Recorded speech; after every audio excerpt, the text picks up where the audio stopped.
नमस्कार, माझा महाराष्ट्राच्या विशेष बातमीपत्रामध्ये आपले स्वागत आहे। आज आपण आलेले वजीराबाद चौरस्ता या ठिकाणी वजीराबाद याचं नाव बदलून हनुमानपेठ करण्यात यावे अशी सर्व पक्षाकडून मागणी होत आहे। परंतु MIMचे माजी महाराष्ट्राचे अध्यक्ष सय्यद मोईन यांचा त्याच्यावर विरोध आहे। सय्यद मोईन यांची विशेष मुलाखत पाहणार आहे, त्यांचा विरोध ह्याच्यावर का आहे। या ठिकाणी आपण पाहू शकता, हा वजीराबादचा चौक आहे। इथे एक दर्गा सुद्धा आहे। भाजप, शिवसेना, काँग्रेस, राष्ट्रवादी हा सर्व पक्षाकडून आयुक्ताला निवेदन देण्यात आलेले आहे की हा वजीराबादचा नाव हनुमानपेठ करा म्हणून। हनुमानपेठ हा सुद्धा बोर्ड लावण्यात आलेला आहे, परंतु हा मागणीला MIMचा विरोध आहे। जिस तरीके से वजीराबाद का नाम जो है हनुमानपेठ रखने के लिए रखना चाहिए, ऐसे सभी पक्ष, सभी पार्टियों के लोगों ने, जिसमें कांग्रेस, शिवसेना, BJP ये सब शामिल है और कमिश्नर को निवेदन दिया। उसमें इस नाम को लेकर सब नगर सेवक तक इसमें इन्वॉल्व है और स्थानीय नागरिक भी है। तो इस विषय पर आप क्या कहना चाहिए? काफ़ी दिनों से चर्चे में विषय चल रहा है। जिस तरीके से हजरत वजीर शाह के नाम से जाना जाता था वजीराबाद, तो हनुमानपेठ का नाम दिया जाए, ऐसा आपका क्या कहना है इस पर? सबसे पहले तो इस बात पर हमको गौर करना होगा कि वो कांग्रेस पार्टी और अशोक चौहान जो अपने आप को सेकुलर कहते हैं, लेकिन अपने अमल से, अपने काम से वो बताते हैं कि वो सेकुलर है या नहीं। हालिया दिनों में जिस तरीके से कॉरपोरेशन के अधिकारियों के पास जाकर निवेदन दिया गया, BJP के, RSS के, कांग्रेस के, इवन उसके अंदर 3 नगर सेवक हैं निवेदन देने में शामिल। जो वजीराबाद के स्थानिक नगर सेवक है, वो तीनों ने जाकर वो पूरी की पूरी डेलीगेशन के साथ में इस बात का वहाँ पर मुताला किया, इस बात का मुतालबा किया उन लोगों ने कि वजीराबाद से हटकर इस नाम को ये नाम देना चाहिए। तो ताज्जुब इस बात पर होता है कि कांग्रेस पार्टी जो मुसलमानों की बहिखवा अपने आप को कहती है, तो आज उनको सोचना होगा अवाम को कि कांग्रेस पार्टी BJP के तर्ज अमल पर काम कर रही है।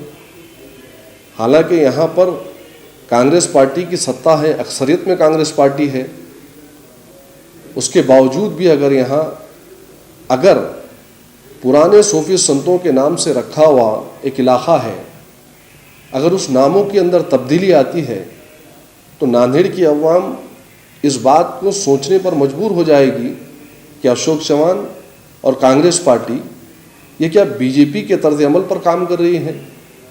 क्योंकि ये काम तो BJP करती आई, शिवसेना ने भी किया, और कांग्रेस का भी अगर वही रवैया रहा तो आने वाले कॉरपोरेशन के इलेक्शन में यकीनन इसका जवाब मुसलमान देंगे। आप देखिए कि अगर गवर्नमेंट का GR आप लोग पढ़ते हैं, तो गवर्नमेंट के GR के अंदर कहीं पर भी सूफी और संतों के नामों से जो चीज़ को कायम किया गया है, वो एक हिस्टोरिकल चीज़ होती है, वो एक हिस्टोरिकल, एक तारीख़ी नाम होता है। लेकिन उस नाम को बदलना, उस नाम को तब्दील करना, और ये कांग्रेस के स्थानिक नगर सेवक जाकर उस निवेदन में शामिल होना, ये तो बहुत बुरी बात है। और इसका जवाब तो कांग्रेस पार्टी के यहाँ के लीडर को, अशोक चौहान को देना चाहिए कि क्या आपकी ईमा पर यह काम हो? क्या आपने कहा था उन लोगों को जाने के लिए? तो ये काम हो रहे हैं यहाँ पर, और इनको नफरत है। हम बार बार यहाँ की अवाम को, सेकुलर जहन रखने वाले लोगों को यही तो समझा रहे हैं कि कांग्रेस में, BJP में, सेना में किसी किस्म का कोई भेदभाव और फ़र्क नहीं है। अगर फ़र्क होता तो ये लोग हिंदूवादी संगठनों के साथ जाकर निवेदन में शामिल नहीं होते। ये लोग शिवसेना से हाथ मिलाकर यहाँ पर सत्ता में नहीं आते। ये लोग, ख़ास तौर से अशोक चौहान और उनके वालिद मोहतरम ने भी देखा आपने कि उस्मान शाहीन मील के नाम से इनको नफरत थी, तो वहाँ पर उस नाम को भी उन्होंने बदला। तो ऐसे कई नाम हैं जिनको बदलने की कोशिश की जा रही है, और ये सब कुछ हो रहा है तो कांग्रेस पार्टी के दौर इख्तिदार में हुआ, और कॉरपोरेशन में आज सत्ता में, इख्तिदार में वन साइडेड कांग्रेस पार्टी है, और इनके लोग जाकर नाम बदलते हैं। उर्दू घर का परसों आपने देखा कि इनॉग्रेशन हुआ, इफ्तिताह हुआ, बड़ी शान ऐसा मना रहे थे उर्दू घर का, शान और शौकत से इफ्तिताह के, ऐसा समझ में आ रहे थे कि नांदेड़ के अंदर मुसलमानों के लिए, अक़लियतों के लिए कोई बहुत बड़ी चीज़ का इन्होंने आगाज़ किया है। लेकिन आपने देखा कि जैसे नाम का ऐलान हुआ तो वहाँ पर उस उर्दू घर के नाम को दिलीप कुमार के नाम से जोड़ने की कोशिश की गई, और रखा भी जा रहा है, शायद पता नहीं मुझे, आप लोग देख रहे होंगे। तो उर्दू से इनको नफरत है, उर्दू नामों से इनको नफरत है। इनको पुराने सूफियों के नामों से नफरत है, हालांकि वजीराबाद की एक तारीख है।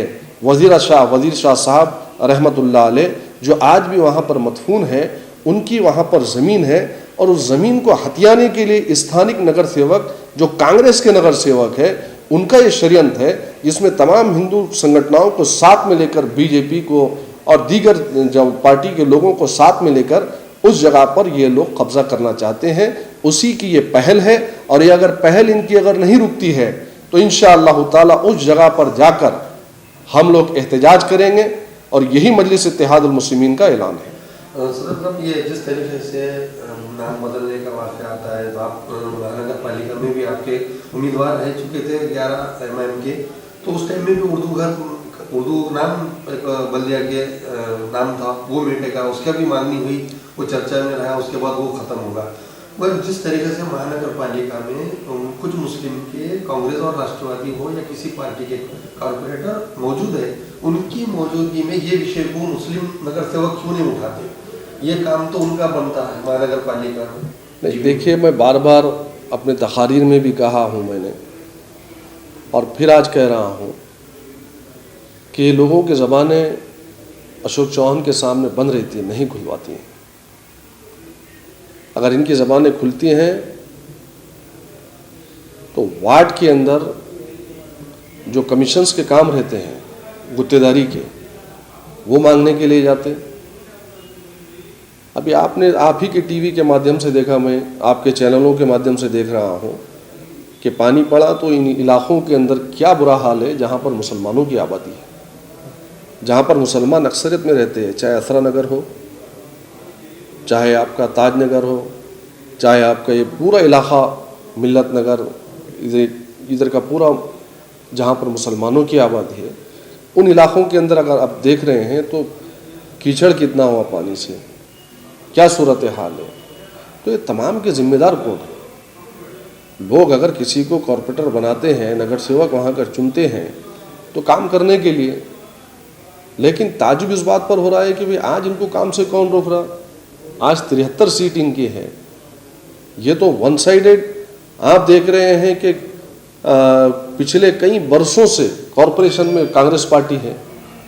तो हमारा मुतालबा बार बार यही है, और अवाम में भी हम बार बार कह रहे हैं, कॉरपोरेशन में भी जाकर हमने कई मरतबा आवाज़ उठाई जब हम थे, तो जब भी उठाए, उसके अलावा भी हम अपने एहतजाजों के ज़रिए से बात को किए हैं हमने कि पुराना इलाक़ा जो पुराना शहर है जहाँ पर मुसलमानों की अक्सरियत है, जब वोट का वक्त आता है तो अशोक चौहान और उनके हवारीन आकर, उनके लीडर्स आकर मुतालबा करते हैं वोटों का, मुसलमानों को सलाम करते हैं, सुभान अल्लाह, बिस्मिल्लाह, अल्हम्दुलिल्लाह, ये बातें करते हैं। लेकिन वोट लेने के बाद विकास यहाँ पर नहीं होता, बल्कि जितना फंड्स आता है कॉरपोरेशन का, जितना विकास होता है वो उन इलाक़ों का होता है जिन लोगों ने बीजेपी को वोट दिया है। तो इनको हमदर्दी उन लोगों से है, मुसलमानों से हमदर्दी, अक़लियतों से हमदर्दी या दलितों से कांग्रेस को हमदर्दी नहीं है। तो ये सब चीज़ों को सोचना पड़ेगा और इंशाअल्लाह ताला इसका बेहतरीन जवाब आने वाले कॉरपोरेशन में अवाम ने देना चाहिए। अवाम ने सोचना चाहिए कि कौन अपने लिए लड़ रहा है। अवाम को सोचना होगा कि भाई बरस से जिस पार्टी का हमने साथ दे रहे, जिनको चुना के ला रहे, जिनका हर मरतबा 5 साल के बाद मेयर डिप्टी मेयर बना, आज उन इलाक़ों का हाल क्या है। तो अवाम को सोचना पड़ेगा। अवाम को आने वाले कॉरपोरेशन में, असम्बली के इंतखाबात में सब जवाब देना होगा। आता आपल्या दुचाकीला सजवा फॅन्सी स्पेअर पार्ट, नवनवीन डिझाईनचे fancy LED, fancy meter, handle weight light, indicator, footrest, handle weight meter, fancy lever, LED पट्टी, 2 व्हीलर रिमोट किट उपलब्ध। नवनवीन आकर्षक डिझाईनचे फॅन्सी पार्ट मिळण्याचे एकमेव ठिकाण। एक वेळ अवश्य भेट द्या। Top automobile, Hingoli gate, Nanded.